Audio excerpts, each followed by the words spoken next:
We've all been there, standing alone at a party, scrolling through our phones to avoid eye contact, rehearsing small talk in our heads for hours before a work meeting, or feeling our heart race when a stranger strikes up a conversation. Social anxiety, this gnawing fear of judgment, rejection, or embarrassment in social settings, is a near-universal human experience. But why does it happen? Is it just shyness, or is there something deeper wired into our brains and evolution? Let's unpack the science behind why we fear socializing. Deep in our evolutionary past lies one clue.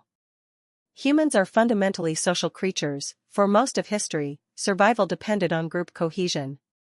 Being excluded from a tribe meant losing access to protection, food, and mates, a death sentence. This pressure may have hardwired our brains to treat social rejection as a threat to survival. Modern neuroscience backs this up. fMRI scans show that the same regions activated by physical pain, like the anterior cingulate cortex and insula, also flare up when we're rejected or feel socially excluded.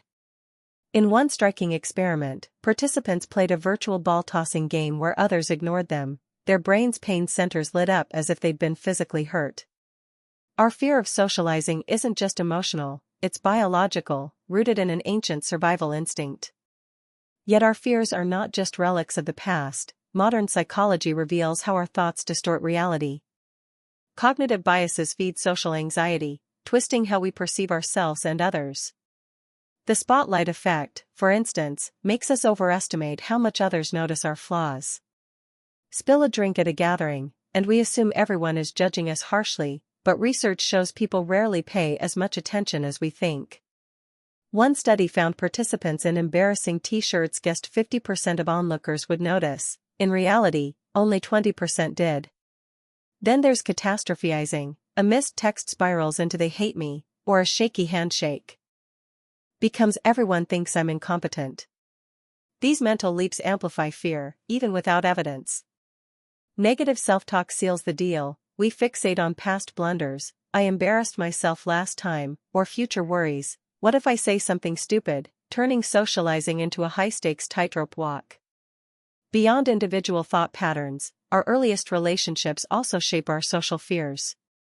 Psychologist John Bowlby's attachment theory explains that insecure attachment, whether anxious, fearing abandonment, or avoidant, fearing intimacy, can fuel adult social anxiety. A child with an emotionally distant parent might grow up believing "I'm unworthy of love," avoiding social situations to dodge rejection. A child with an anxious caregiver, meanwhile, may become hypervigilant to others' moods, terrified of messing up a connection. These childhood patterns persist, making adult interactions feel like navigating a minefield. Compounding these internal factors, today's digital age amplifies social anxiety. Social media hasn't invented it, but it curates a world of perfect lives, flawless selfies, witty captions, endless fun, creating unrealistic expectations. We feel compelled to match that charisma, interest, or attractiveness offline. Surveys find 60% of young adults report higher social anxiety after scrolling, comparing their real selves to others' highlight reels. The pressure to perform in real life, whether at work mixers or family gatherings, exhausts us, as if every interaction is a stage and we're underprepared actors. Of course, not all social nervousness is pathological. Shyness is a personality trait. Introverts might prefer solitude but don't dread socializing. Social anxiety disorder, SAD, however, is a clinical condition marked by intense fear that disrupts daily life, avoiding parties, skipping work meetings, or feeling physically ill before events. Around 15 million U.S. adults live with SAD, often alongside depression or other anxiety disorders. The good news? Social anxiety is manageable. Evidence-backed strategies offer relief. Cognitive behavioral therapy, CBT, helps reframe negative thoughts, "everyone is judging me," into realistic ones, "most people are focused on themselves." Gradual exposure, starting with eye contact with a cashier, then a brief chat, builds confidence. Mindfulness teaches us to observe anxious thoughts without reacting, weakening their grip. And self-compassion, acknowledging fear as human, not a flaw, eases self-criticism. Fear of socializing isn't a weakness, it's a tapestry woven from evolution, brain chemistry, and life experiences. By understanding its roots, we stop seeing it as a personal failing and start treating it with curiosity and kindness. Even the most outgoing people feel nervous sometimes.